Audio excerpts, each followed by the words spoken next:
finally, let me just say a few words about 9/11. I remember talking to Bill Bennett, who was my first boss in Washington, but I said to Bill, I mean, really, when you think about it, is it really that big a deal? I mean, maybe it'll just be a horrible tragedy, you know, a one-off. Those events in our public life fade into history over time. Their significance diminishes over time. Bill said that will not be the case with this event. That 9/11 will increase in significance over time. It will trigger a bunch of changes. 9/11 was your Pearl Harbor. It was a lie. Anyway, Well, 9/11. I mean, he's right in that you say that you think it might not have had a big Excuse me. We have a speaker here. You have plenty of opportunity at the end of this talk to ask questions. 9/11 and was make a lie. comments. But I mean, the Fine. thing is, Ladies and he's the gentlemen, if you were party not that willing, made it. if you were not willing to have an orderly discussion, then I will ask you to leave. We will have an opportunity to speak, and you will be called on. But he has been asked here to speak. People have come here to hear him, and you should give him the courtesy of giving his chance to speak, and you will get your opportunity thereafter. Now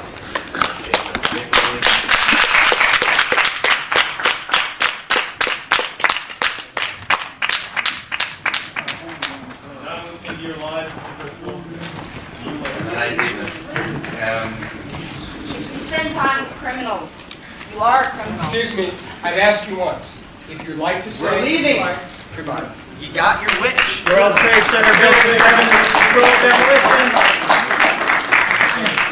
What about Building 7? Listen, if you'd like to have something to say afterwards, say it afterwards. If you'd like to disrupt, I have to ask you questions. I was wondering if you could tell everybody here what exactly was meant in the project for a new American century by a new Pearl Harbor being helpful, and who exactly would it be helpful to?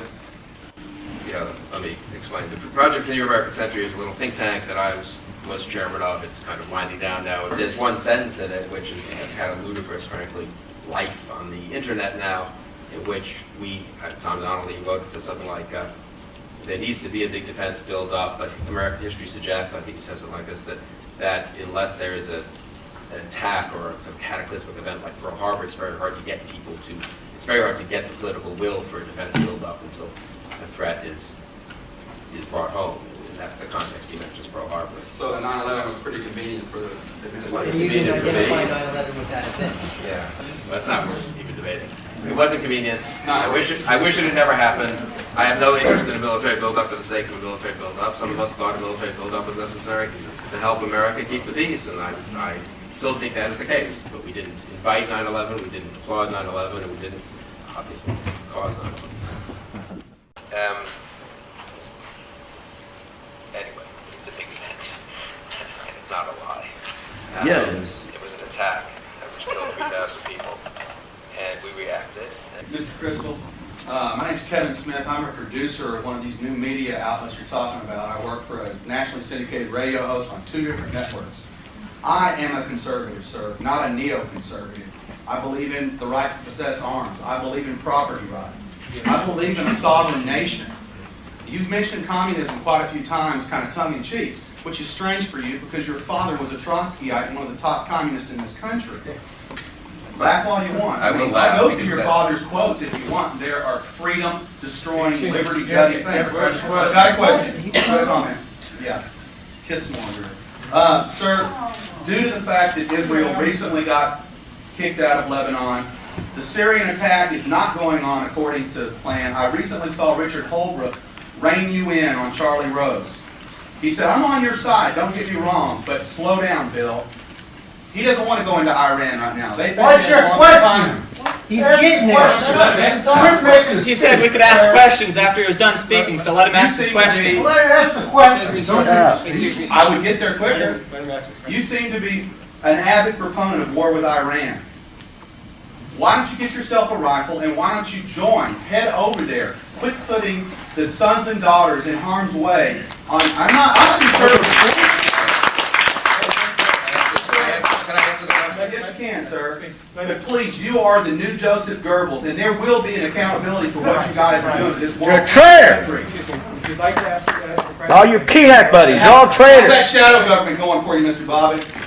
Be happy to see you and all your peanut guys doing the perk walk for your indiscretions with 9/11. We know that you all did it. Excuse me, sir. He was asked a question. He told you you'd have an opportunity to ask questions, and I think the speaker... I'm not asking a question, I'm making a statement. I understand that, and there's an opportunity for speeches and statements in various places. Sure, we're listening to the trader. Go We're going to ahead. have an answer to the question. Thank you very much. Mr. Trader, go ahead.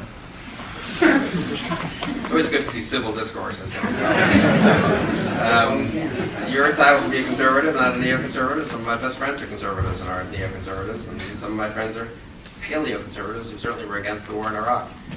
Just to clarify the record here, my father was a Trotskyite at age 19. I believe he stopped when he went into the army in 1942 and decided communism was not really workable, and many fine young people were Trotskyites and anti-Stalin, I would say, at the time. He is not an influential communist in any way, and was an anti-communist from the get-go after 1945, 1946. I do think we need to confront Iran. I don't think diplomacy or sanctions have much chance of working without the threat of force. And I think we need to think seriously about what the world would look like with Ahmadinejad with nuclear weapons, providing a shelter for terror and providing a threat to not just to Israel, but stimulating an arms Y'all people talking about y'all lock and step. Y'all lock and step while the country's doing what it's doing right now. Right. I'm in the I don't know who, ladies and gentlemen. Just finish this point here about You're a murderer. You're a liar. And thief. the Scumbag. to be serious about Iran, or not, to be serious about Iran, one really needs to think about what would happen in the Middle East if Iran had nuclear weapons. I do think Turkey, Saudi Arabia, Egypt. We're not going to believe that lie again, like you lied about Iraq having WMDs. Excuse me, would you like to either be quiet or I can ask you to leave? I'm making a comment. Why No, can't I be? excuse me, we have rules about how we have conversations. Mr. Steinberg, do you support a preventive war against Iran? Excuse me, gentlemen, I believe you wrote a paper on the subject. excuse me. We have a speaker here who's answering the question, and we're going to have an answer. Do you want to answer the question yourself? I'd be happy to answer any question you'd like. Right now, the speaker's going to answer the question. What was your opinion on having a war with Iran after the 2006 Bilderberg meeting where you colluded with Rockefeller? Okay. Officer, I would like you to escort this gentleman out of the... Why don't you stand up and come out with me right now? I have to leave because of the First Amendment, or why am I being kicked out? We're going to discuss it out there. What are we going to discuss? Iran's going to be a huge challenge. Why? Stand up and come outside. We could have a serious debate about it in this country, actually. We have a debate. Can you tell me now why I need to stand up and leave? I'll talk to you outside. Let's go up the aisle. Using military force against Iran. On the other hand, one has to really think about what a world with Iran using nuclear weapons, with nuclear proliferation implications, terror implications. Let's go out into the lobby. It would give. Are you coming with us, or? I'll be escorted out as well.